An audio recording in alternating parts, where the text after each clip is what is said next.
Halo Sobat Manhwa, bagaimana kabar kalian? Semoga kalian selalu dalam keadaan sehat. Kali ini kita akan kembali melanjutkan cerita Kick Off Sang Underdog Part 43. Bagi kalian yang belum menonton part sebelumnya silahkan cek playlist yang telah Mimin buat. Kalau sudah langsung saja kita lanjut ke ceritanya.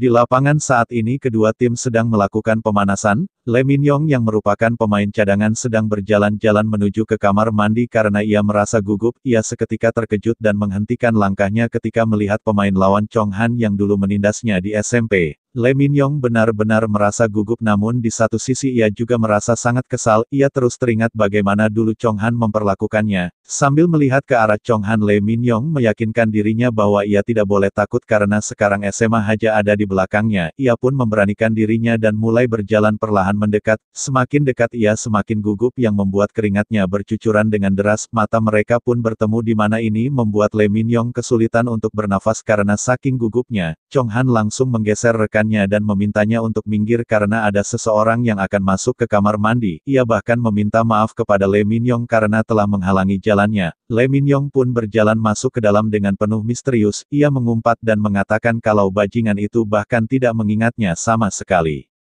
Pertandingan pun akan segera dimulai di mana para pemain saling berjabat tangan satu sama lain. Kang Maru dan Kang Tae saling berjabat tangan dan menatap satu sama lain yang entah apa yang akan mereka lakukan. Sementara itu Razor menjabat tangan Chong Han dengan keras yang membuatnya kesakitan. Chong Han melirik menatap Razor dan bertanya-tanya ada apa dengan pria besar ini. Ini adalah susunan pemain dari SMA Myeongwon di mana Kang Tae akan menjadi pemain kunci. Sementara SMA Haja sudah jelas ada pemula Kang Maru yang akan membimbing rekan-rekannya.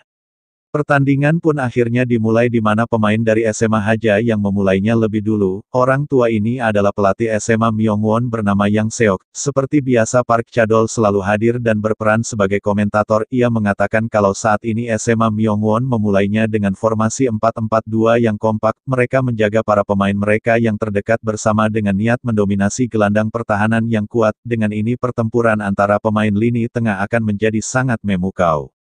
Saat ini Yong Jae yang sedang membawa bola dan mendribel cepat ke depan. Di waktu sebelumnya Hong Hak-chul memberitahunya secara khusus bahwa sepertinya lawan mungkin akan membuat pertahanan lini tengah yang sangat ketat. Oleh sebab itu Hong Hak-chul memintanya untuk bermain dengan bebas dan melakukan apapun sesukanya. Dia cukup hentikan saja pemain lawan bergerak dengan bebas di lapangan.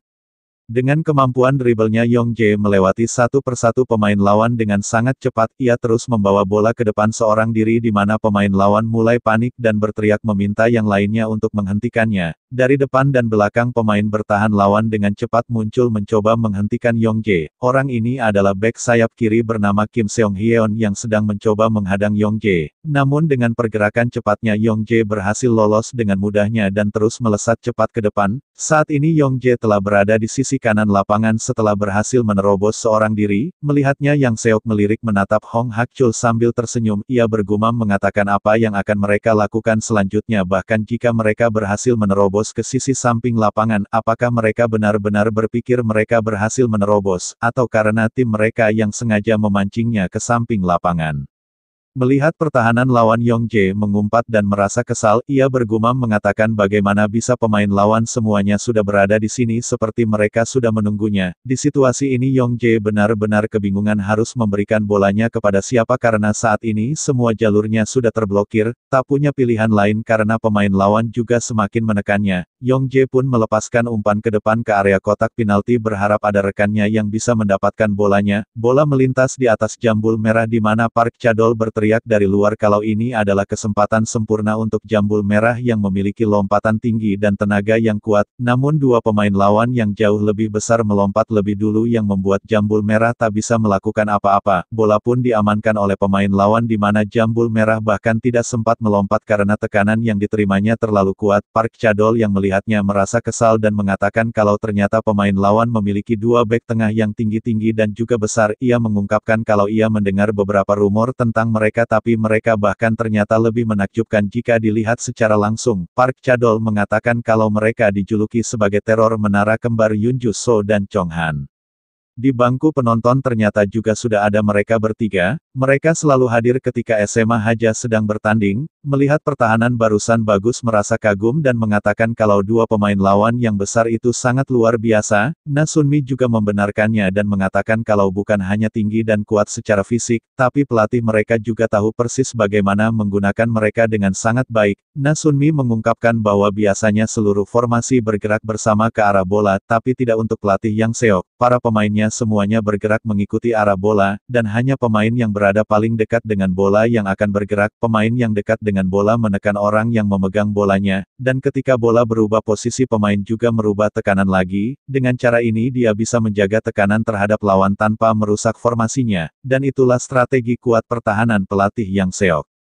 Mendengar penjelasan Na Sunmi, Bagus mengatakan kalau sepertinya kedengarannya sangat bagus, tapi bukankah berarti setiap pemain harus mengcover lebih banyak di lapangan? Na Sunmi membenarkannya dan mengatakan itulah mengapa para pemain harus memiliki stamina yang baik untuk melakukannya. Strategi ini kelihatannya telah bekerja dengan baik bagi mereka di pertandingan lain, dan pada waktu yang sama bek tengah tower kembar tidak akan pernah meninggalkan pertempuran di lini tengah.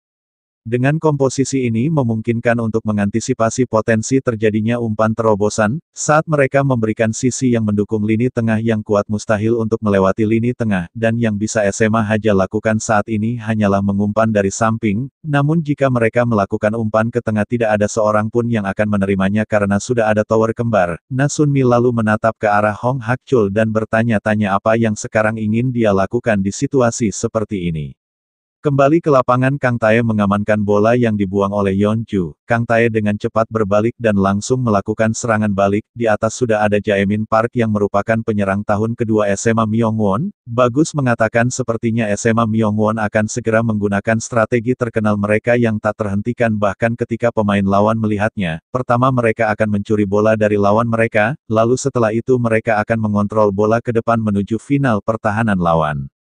Di garis pertahanan Seungnam telah membayang-bayangi Jaemin Park untuk menghentikannya. Jaemin Park lalu menegur Seungnam dan menanyakan apakah dia tahu kenapa dia mempunyai tato di belakang lehernya. Mendengarnya Seungnam memilih tetap diam dan fokus. Ia bergumam mengatakan kalau orang ini pasti sengaja ingin mengacaukannya dengan berbicara hal omong kosong. Di waktu yang bersamaan Kang Tae mengangkat tinggi kaki kuatnya bersiap melepaskan umpan jauh ke depan. Melihatnya sontak Jones juga berteriak meminta bek lainnya untuk menyiapkan barisan pertahanan. Mereka dengan cepat berlari kembali untuk membuat jebakan offside, namun di sisi kanan, Seungnam masih tertinggal dan kebingungan dengan apa yang harus ia lakukan. Kang Tae pun melepaskan tendangan jauh ke depan sambil berteriak mengatakan waktunya melakukan serangan balik. Jones dan Johnny berhasil mundur lebih dulu dan membuat jebakan offside. Jones lalu melirik menatap Seungnam dan bertanya-tanya apakah bocah itu berhasil melakukannya. Namun Seungnam gagal melakukannya di mana ini membuat Jaemin Park lolos dari jebakan offside. Melihatnya Jones benar-benar merasa kesal dan mengumpat. Ia pun berteriak meminta Seungnam mengejar Jaemin Park karena rencana mereka telah gagal. Sambil melintas dengan cepat di hadapan Seungnam, Jaemin sekali lagi menanyakan apakah dia tahu kenapa dia mempunyai tato di belakang lehernya. Dengan sangat cepat Jaemin langsung melesat meninggalkan Seungnam di belakang. Ia mengatakan itu karena pemain lawan yang menjaganya hanya akan melihatnya dari belakang.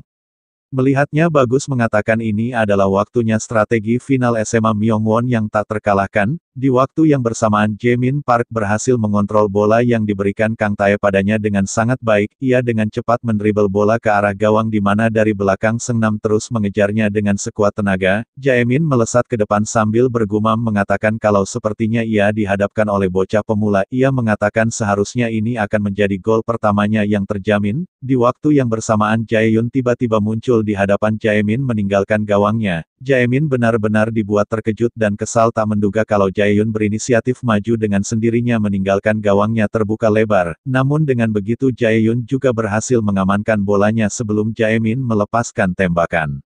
Jaemin terjatuh terkena benturan di mana ia berteriak memanggil wasit kalau ini adalah pelanggaran, sementara Jaehyun berteriak lebih keras memberitahu pemain bertahan untuk lebih fokus menjaga pertahanan bersama-sama. Ia mengatakan di sini mereka datang bukan untuk bermain-main jadi jangan sampai mereka takut dengan lawan mereka. Jones kemudian menghampiri Seungnam sambil menepuk punggungnya. Ia mencoba menenangkan Seungnam dengan mengatakan kalau ini tidak apa-apa karena mereka akan melakukannya dengan lebih baik lain kali. Seungnam yang mendengarnya hanya tertunduk tanpa mengatakan apapun yang entah apa yang dia pikirkan.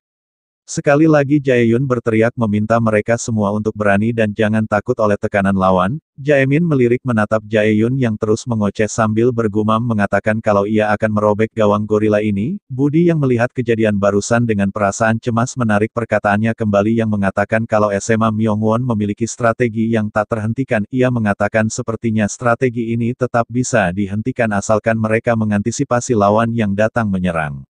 Di pinggir lapangan Hong Hak-chul meminta Seng Ho untuk bermain lebih tegas karena pertandingan ini hanya menunggunya dan Yong Jae beraksi. Seng Ho mengiyakannya dan mengatakan kalau ia akan mencoba sebisanya. Di waktu yang bersamaan Kang Maru memberikan bolanya kepada Seng Ho. Seng Ho melirik ke sana kemari mencari tempat terbaik untuk memberikan umpan. Namun sontak tiba-tiba saja Kang Tae muncul dan meluncur menendang bola yang dibawa Seng Ho. Seng Ho pun kehilangan bolanya di mana pemain lawan yang berada di belakangnya berhasil mengamankannya. Seng Ho terus menatap Kang Tae dengan keheranan dan bertanya-tanya dari mana munculnya botak sialan ini. Melihat kejadian barusan Park Chadol bersorak penuh semangat sambil mengatakan kalau itu adalah Kang Tae sang pemain yang lagi naik daun. Dia adalah pemain tahun ketiga yang aktif di banyak permainan akhir-akhir ini. Dia pemain defensif yang kuat dengan kemampuan ofensif yang sangat baik.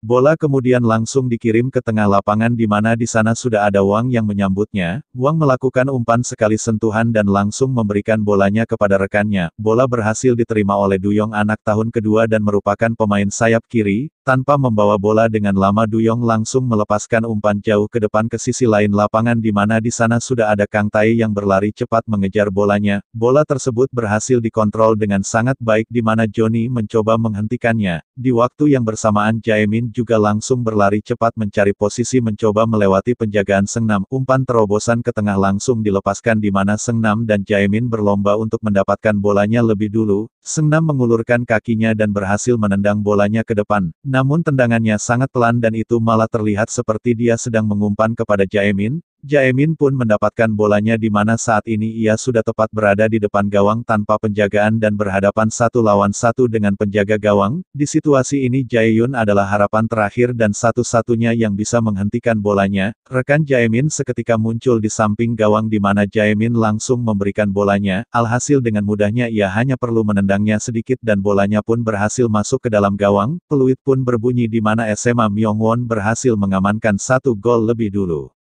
Mereka semua hanya terdiam memandangi bola masuk ke dalam gawang seolah-olah mereka tidak melakukan usaha apapun. Jaehyun memandangi bolanya dengan seksama merasa benar-benar telah dipermainkan. Di waktu yang bersamaan Jong Sanwon akhirnya tiba ke pertandingan dengan bercucuran keringat.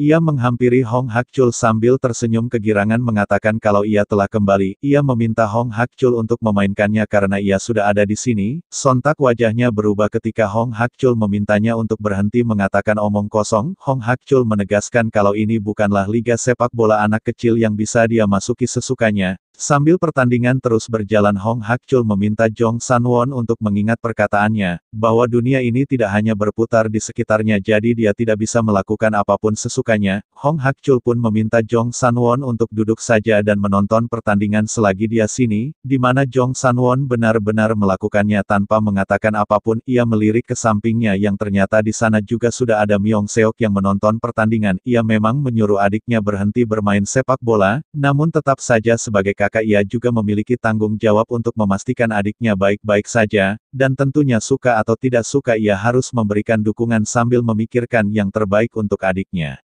Nah, sekian dulu pembahasan cerita kali ini. Perjalanan Kang Maru masih jauh, dan banyak hal yang akan terjadi dalam hidupnya.